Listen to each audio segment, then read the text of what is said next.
Alors là, j'ai l'immense plaisir d'accueillir Catherine Romanoff. Bienvenue à Genève en Suisse pour ce 32e Salon du Livre. Merci beaucoup. D'autant plus que c'est une exclusivité sur France Loisirs France, donc que vous trouverez dans votre catalogue en Suisse. Et puis c'est les éditions Fabre, on salue les éditions Fabre. C'est votre premier roman? Absolument, c'est mon premier roman. Alors on va d'abord savoir ce que vous faites dans la vie. C'est les autres livres chez Erol, c'est l'hypnose, des thérapeutes. Oui, thérapeute. Journal d'une hypnothérapeute, Oui. Et puis Les 5 secrets de la planète des minces. Oui, absolument, je suis hypnothérapeute. Et donc ça m'a beaucoup inspirée pour écrire ce roman. Oui, mais alors justement, est-ce que c'est du fantastique ou pas du fantastique? Non, c'est votre héroïne. Alors pour moi, l'hypnose, c'est pas un truc fantastique, Mais c'est le pas roman, du oui. paranormal. Faites-nous la différence, oui. L'hypnose, pour moi, c'est quelque chose de tout à fait normal, puisqu'en fait, l'hypnose, c'est un état naturel. On peut être plusieurs fois en transe sans le savoir. Par exemple, vous me regardez, là, fixement. Oui, et ça y est. Et le salon du livre derrière disparaît. Et donc, dans cet état de focalisation, puisqu'on est intéressé par ce qu'on est en train de raconter, Oui. et ben, le monde un petit peu extérieur disparaît. Et ça, c'est un état d'hypnose. Donc, c'est un état naturel qu'on traverse plusieurs fois par jour. Après, tout dépend ce qu'on en fait, bien sûr. Alors, qu'est-ce que vous en faites, vous? Dans le roman, c'est une personne qui subit les assauts d'un tueur en série. L'auteur, l'héroïne, D'un entre tueur guillemets, à gages. disparaît. D'un tueur à gages, voilà, c'est absolument. pire, c'est donc il y a une mission. Voilà, dès les premières lignes de l'ouvrage, la narratrice principale meurt. Et c'est sous forme d'esprit qu'elle va mener l'enquête pour savoir qui a fait le coup. Parce Donc, que le pitch, c'est bon, c'est dire, tant qu'à faire, autant y aller. Qu'est-ce que ça donne comme possibilité narrative toutes? Mais oui, absolument, ça peut être considéré en fait comme une astuce d'une romancière, tout simplement. On fait mourir la narratrice principale et après elle se déplace sous forme d'esprit pour aller dans la psyché de tous les autres personnages. Comment est-ce qu'on se déplace dans la psyché? Dans le roman, je veux bien, mais dans la réalité, on peut le faire, ça? Dans la réalité, on peut toujours se mettre à la place de quelqu'un d'autre. D'ailleurs, les romanciers passent leur temps à se mettre dans un personnage puis dans un autre. Parce que quelque part, les personnages d'un roman, c'est quoi? Pour moi, c'est comme des parties de moi. C'est-à-dire, c'est des parties comme des personnages qui ont différents niveaux de conscience, différentes connaissances, différentes motivations et ils dialoguent. Et en fait, un roman, c'est comme un dialogue intérieur. Oui.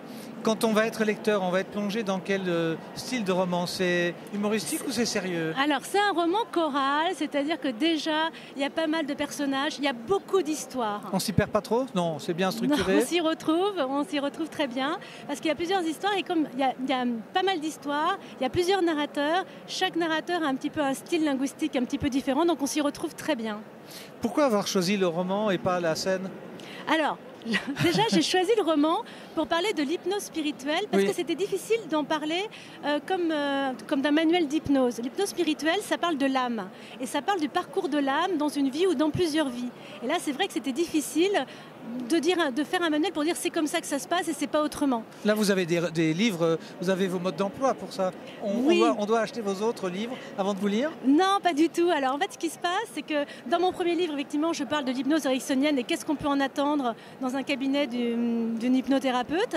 Ici, dans ce livre-là, l'hypnose, c'est un autre côté, c'est un côté plus mystérieux de l'hypnose. Parce que l'hypnose, c'est pas que l'état d'hypnose, c'est qu'est-ce qu'on en fait ensuite. Alors justement, quand on est en état d'hypnose, on dit qu'on va remonter dans son passé pour régler des trucs d'avant. C'est le fantasme. C'est vrai, ça? C'est pas un fantasme, c'est une réalité. C'est-à-dire que si on est aujourd'hui le résultat de beaucoup de choses, on est un peu comme une addition de beaucoup de choses qui se sont passées et on peut se sentir bloqué dans sa vie. Donc de temps en temps, c'est utile. Et moi, ce qui m'intéresse, c'est le côté efficace en fait de l'hypnose, le côté efficace de la thérapie. Parfois, ça peut être utile effectivement de remonter soit dans cette vie-là, soit dans d'autres vies. Alors évidemment, ça a l'air un petit peu ésotérique comme ça quand on parle de d'autres vies, mais en fait, ce qu'il faut savoir en hypnose, on n'est pas obligé d'y croire pour faire cette expérience. Ça pose un cadre en fait. On dit on va dans une vie antérieure. Mais en fait, qu'est-ce qui se passe? On va communiquer avec son inconscient.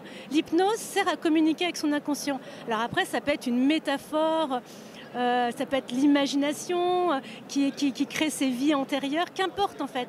Est-ce que c'est efficace ou pas? On est tous capables d'être dans cet état-là ou bien c'est le thérapeute qui n'est pas bon? Si alors, bien sûr, c'est la responsabilité du thérapeute que vous accédiez à l'état d'hypnose.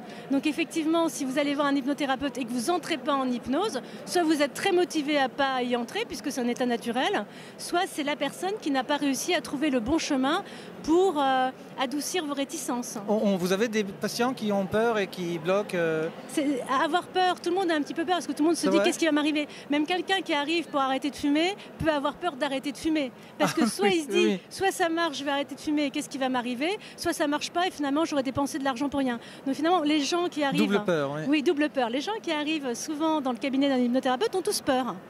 Donc c'est la responsabilité du thérapeute d'instaurer un climat de confiance et de permettre à la personne de faire le travail qu'elle a à faire. Comment avez-vous maîtrisé la peur vous-même dans La vos peur de quoi ? responsabilités? Vous avez la responsabilité d'une âme quand vous avez quelqu'un? Alors moi l'hypnose présuppose qu'on est vraiment très proche de la personne. On laisse de côté tous nos préjugés, on laisse de côté notre carte du monde sur la vie pour vraiment nous intéresser à chaque personne qui rentre dans le cabinet. Donc on va vraiment se mettre... Mais vous devez connaître les tenants, les aboutissants, vous devez parler, la faire parler ou pas du tout? Alors la personne arrive avec un objectif. Ah oui. Bah oui, elle arrive avec voilà, une difficulté, ça. un mal-être, et donc bien sûr, c'est pas juste comme ça, on va aller se promener je sais pas où dans une vie antérieure. Non, oui. Ça se passe pas comme ça, bien sûr.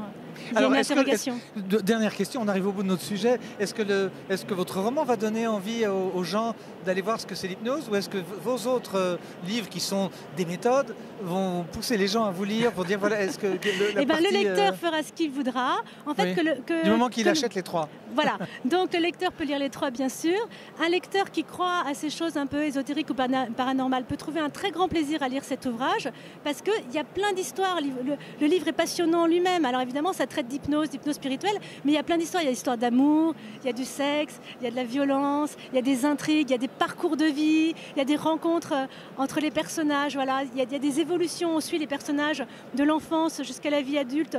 On les comprend de l'intérieur. En fait, finalement... Oui, sans prendre de risque, parce qu'elle est au-delà, l'enquêtrice. Alors, elle voulait dire qu'elle ne prend pas de risque. En fait, elle se glisse dans la peau des personnages, elle remonte la filière, elle cherche à comprendre. Donc, en fait, elle est vraiment sur ses propres difficultés. Qu'est-ce qui, dans sa vie, a fait qu'elle n'a pas su comprendre, qu'elle n'a pas su aimer, qu'elle n'a pas su accueillir. En fait, voilà, elle est toujours en travail, en fait, même dans l'au-delà. Elle est encore en travail sur elle-même. Et c'est grâce à ce travail qu'elle va pouvoir dénouer des situations et trouver enfin la paix. Merci beaucoup. Donc ça s'appelle Juste après mon dernier souffle. C'est assez évocateur comme ça. Merci beaucoup, Catherine Roumanoff. Merci à vous, et puis, Daniel. sur le catalogue, merci. Vous êtes sur la page de droite du catalogue, le prochain, sur France Loisirs. Sur toutes les pages droites. sur toutes les pages de droite. Au mois de mai, donc le T3, je crois.